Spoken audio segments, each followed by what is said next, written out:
everybody, this is the brand new Jeep Grand Cherokee and we're here to see, have Jeep stepped up their game?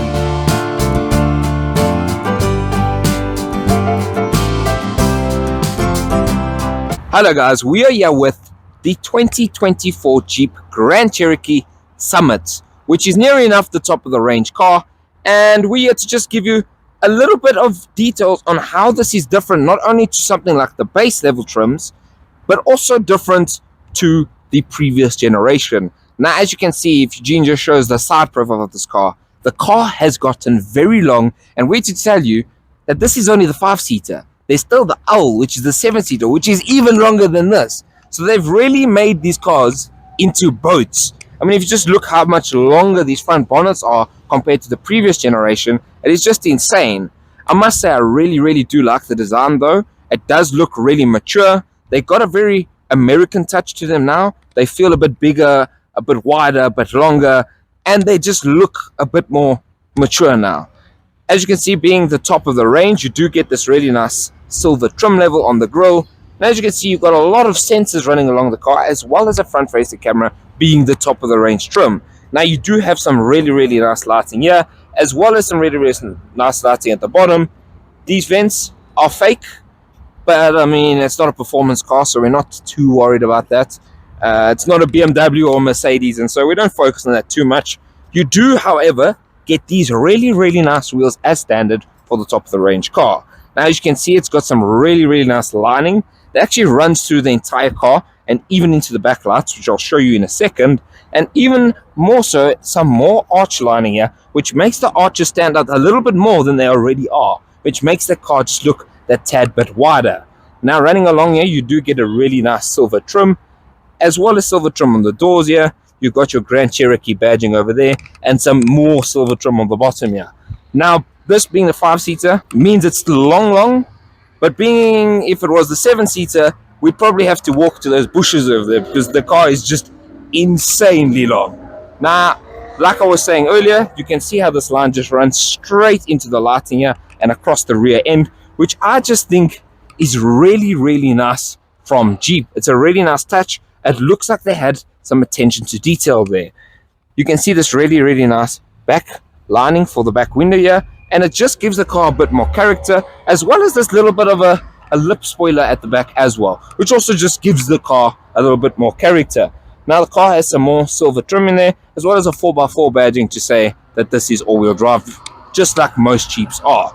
So overall, I must say, the design of the car has gotten a lot more mature, a lot more like upspoken in a sense. It looks better than before. It's not as smooshed looking or chubby looking. It looks like a Jeep that went to the gym and lost a bit of weight, and it's come toned. It's got a lot of nice angles now, a lot of nice sharp edges, and I really enjoy the looks of the car.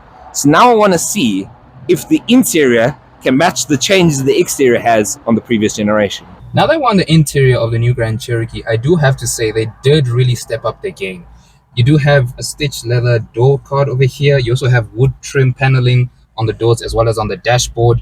They really did want to go for that American style type of interior design, something based off something like an American ranch or somewhere far into the desert that you won't ever see, only probably in movies. Speaking about everything else, you do have very nice touch-sensitive buttons over here. Well, actually buttons in general for the instrument cluster, and it is a full digital instrument cluster in every single model. And I love how it says Grand Cherokee and it welcomes you. Obviously, the car has been off for a while, so it will be beeping, but that's fine. Continuing on, I do have one gripe with this interior, and that is the door handles. You can just tell that this is just a very cheap thing that they thought about, and they just put it in there last minute. So that is one thing I will say. Compared to something like an XC90, that car just felt so much more put together. It just felt so much more solid, and in general, you can feel the Europeanness in that car. Talking about the infotainment system, it is a Macintosh infotainment system. It's nice, it's fine, but as you can see, it is a bit laggy. But it's literally, again, what you always need. It's not really what you want. Compared to something like an XC90 with the Google system, I just rather prefer that system compared to this.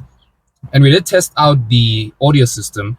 It's actually pretty fine, and it's actually very good. I wouldn't say something as close to Harman Kardon, But the Macintosh system in here will honestly keep you and your passengers very happy for long periods of time. You want to play classical music, hip hop, or anything that drives your soul. And then just to mention as well, guys, as well as your drive selects there, your actual gear select in terms of where you want to go back and front, as well as your air suspension, you do have your downhill assist, your cruise control assist for downhill. So when you go into constant speed downhill, the car will assist you with that.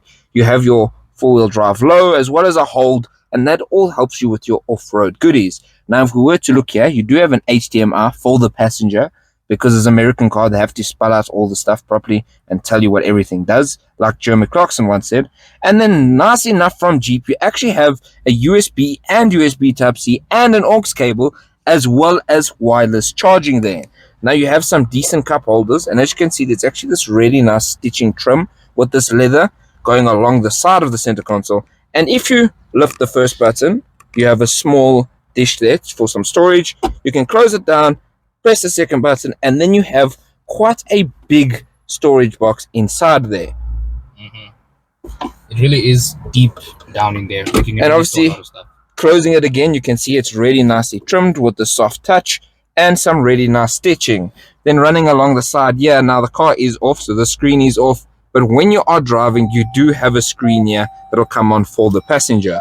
You can now also see this really, really nice wood trim going along all the way through to the side of the door here as well, which to me really reminds me of, like I said, on the exterior, some sort of boat. Now, the dashboard is really, really nicely lined again with leather and with this really nice stitching. And you can see the Macintosh sound system right there as well as there, which, like Eugene said, is really, really nice. Now, coming to the glove box, you can see it's a really, really nice glove box. It's quite slow and controlled. Shows they put some effort into it. And there's some decent space inside. So nothing to really complain about there. Then we're coming to the seats. The seats now are automatic. As you can see, there's your memory for your seats. And they are controlled down here with your automatic levers up and down over here. Now, the seats themselves, though, are really nicely done as well. You can see you've got this really nice diamond stitching, some really nice ventilation, and a Summit inscript to show that you are in a Summit, which is the top of the range. Now, coming to the lining here, you've got a really nice suede, which actually runs along the whole roof.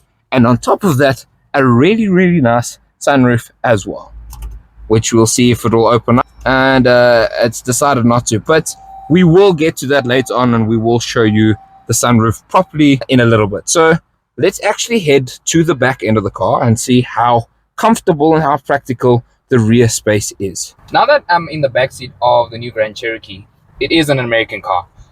It is going to be very large in here, very wide. You do have a lot of space in here. As you can see, I'm literally 5'8", and you have so much room above your head. Anyone who's 6 foot, 6'3", 6'5" would sit perfectly back here, especially in the 7-seater. The 7-seater really is a very large and very big car.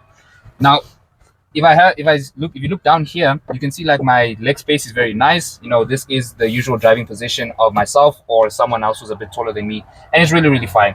You do have a bit of storage back here, again owing to its American heritage as a big family car. Really do need to have all that storage that you need.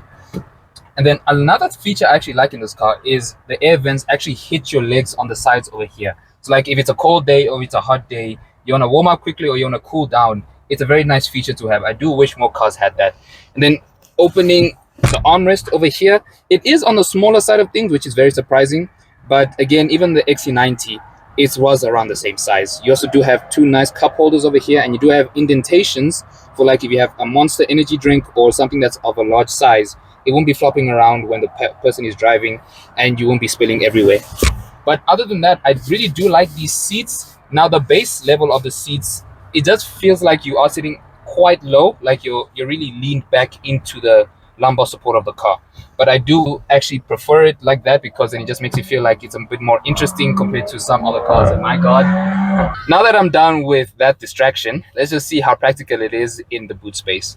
Now, I did say we were checking out the boot practicality in this car, but now because of how it's backed up and because there's a little bit of a frustration back there, we can't open it up. But we have come back here, and because we've put down the seats, we can just check how much more practical it is, since this is a 5-seater. And again, something like an XC90, I will say the XC90 does feel a lot more, well, actually the boot space of that car was a lot more longer and a lot more deeper inside. But obviously, it is around the same size again. If this was a 7-seater, this would be a lot longer and a lot more larger in size. And another Easter egg that we actually found in this car is on the windowsill right here. You can see the very different Jeep models that are going across the windowsill, which is a very nice touch to have. It's only something that you probably find if you're faffing around in the car and you're kind of bored, and then maybe you just want to look at something. I also did find another Easter egg, which is a Willys Jeep from 1945. Literally right there on the windowsill. I don't know if Mateo can show you. It's literally at the edge right over there. That is a very nice feature to have and a nice Easter egg to show your passengers. Okay, guys, we are now at the very, very long front end of the Jeep Grand Cherokee, and we're here to check underneath the bonnet. And I must say, there's some good and some bad about this engine. The one good thing is it is still a naturally aspirated 3.6 liter V6. And say what you must, but the Land Cruiser Prado does not have that. It has a 4-cylinder, and everyone is very unhappy about that. So you can still be a bit more happy with this Jeep if you're looking at some sort of off-roading vehicle for around the 1.5 million rand mark, because this is what these are coming in at. Now, this car does have 210 kilowatts and 344 newton meters of torque, and it is all-wheel drive. I just want to mention the one not so great thing about that. Now, back in the day, a while ago, I used to have a Dodge Journey SXT 2013, and that car had the same 3.6 liter V6 that is in this car. It had 4 kilowatts less and 9 newton meters of torque more. So Jeep, please, after 11 years to have 3 kilowatts more, I don't know if that's good enough. We could have done with 220, 230 kilowatts, because if you look at an XC90, a B6 2024, that has around 220 kilowatts, but that is turbocharged and supercharged, and so it is quite a bit quicker than this car is. So overall, the engine is not bad. I'm happy it is still a V6. Being American, they're going to keep it a V6, and Prado needs to step up the game and get a V6 back into that car. And overall, not a bad motor, but we need to see what it actually performs like when we're driving it. So let's head into the car. Okay, guys, so we are inside the new Jeep Grand Cherokee, the 2024, and we are actually swapped over now into the 7-seater of it. This is a longer and bigger car than what the car we drove was, or not drove, sorry, I must say the one that we reviewed, that you will see in the review. So if you are confused, we are in a different one, but it's the same thing basically. The driving experience will actually be easier in the one we reviewed because that's a 5-seater, so it's slightly shorter. But I must say, this is really, really nice. The V6 in it really helps it get off the line really smoothly, and actually sounds really, really nice as well. So when it does go green, I'm going to do a slight pull. You guys can hear how nice the V6 sounds. And we have heard, and we heard a little bit of what other people think about it, and they do say that they would hope there'd be something like a 3-liter diesel that would come in the car as well, which we could agree with. Same thing like we said with the Prado. We wish it did have a 3-liter diesel inside of it, a V6 diesel. But this motor isn't too bad. It could have a little bit more of an oomph to it just because of the general size of the car.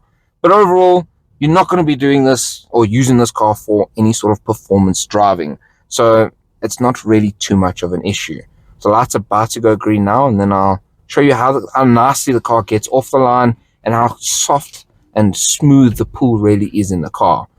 You can see it gets off really nicely, and if you want to accelerate a bit,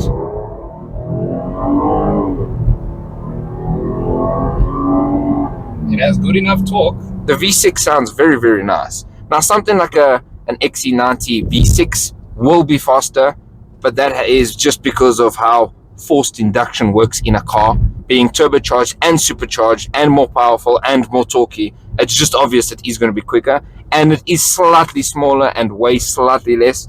But against something like the Prado, this has a lot more performance to offer. Now overall, other than performance, I must say the seats are really, really comfortable. This leather really hugs you in tightly. It is just really, really nice in the car.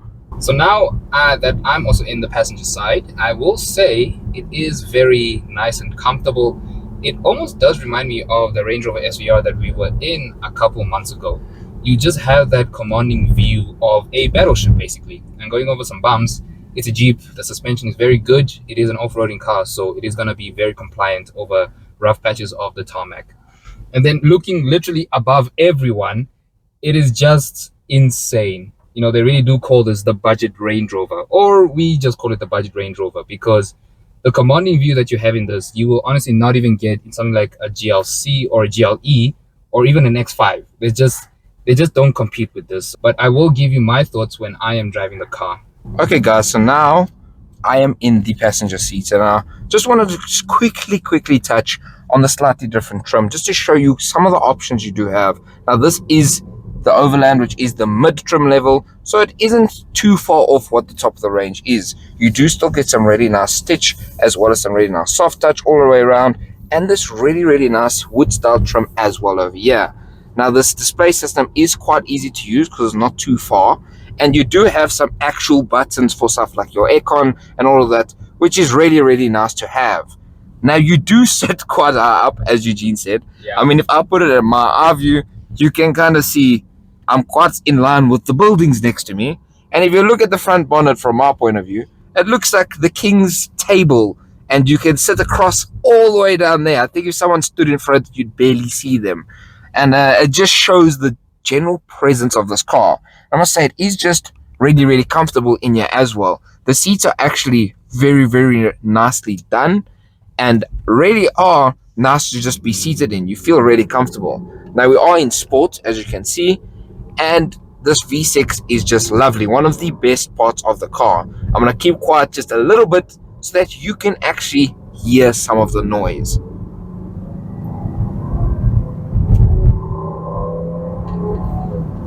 Wow, I really do miss cars with engines like this, because, you know, in the new Prado that we did about a month and a half ago, you know, a four-cylinder will always sound like a four-cylinder. You know, with six cylinders, they really do sound high-pitched and very sonorous.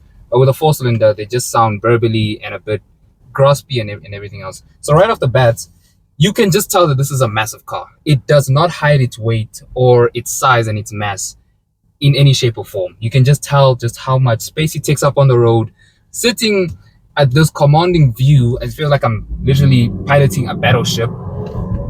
I mean, he has an X1 just for view's sake. It looks like this Chevy in front of us. They look like they're the same size. Facts. It's just so much weight, so much mass that you're pulling with this car, that I don't even know what a V8 would be like with this car. Well, if Jeep would ever put a V8 in this car. But I love it. It's so nice and supple over this pavement. Even though we are in sport mode, it does a very good job of making it seem like it's seamless, and it's just so luxurious and comfortable. Okay, guys, now for our final verdict on the 2024 Jeep Grand Cherokee. Now, as you can see, this is the car we were actually driving. The car we actually did a full review on is that car right over there. Now, that is the top of the range Summit, and this is the middle of the range Outlander. And as you can see, like I stated there, some of the differences. This has a slightly different grille. The wheels, you can see, are different. And this being the owl, which is something we did want to touch on, is much longer. Let me just show you. My wingspan outwards is 6 foot long. When I stretch my arms out, it's 186 centimeters. The car is a behemoth. I compare this car to the Stellantis building here. And while we're talking about the Stellantis here, I just want to say a thank you to Stellantis Santon for allowing us to do this wonderful review. So now to actually get to the verdict, what do we think? Well, I think Eugene can agree with me. The car is actually a really good play from Jeep. And it's a wonder you don't see more of them on the road.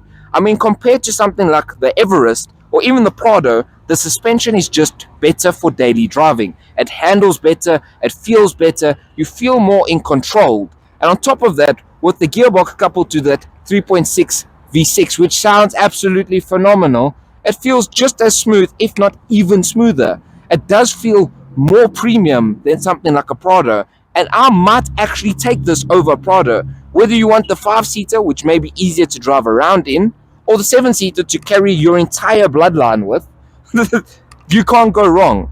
Now, I will say, when it comes to an XC90, I might have to take the XC90 You can stretch a little bit in terms of price over that car there, the Summit, and get a T8 even, which is 340 kilowatts and hybrid assist.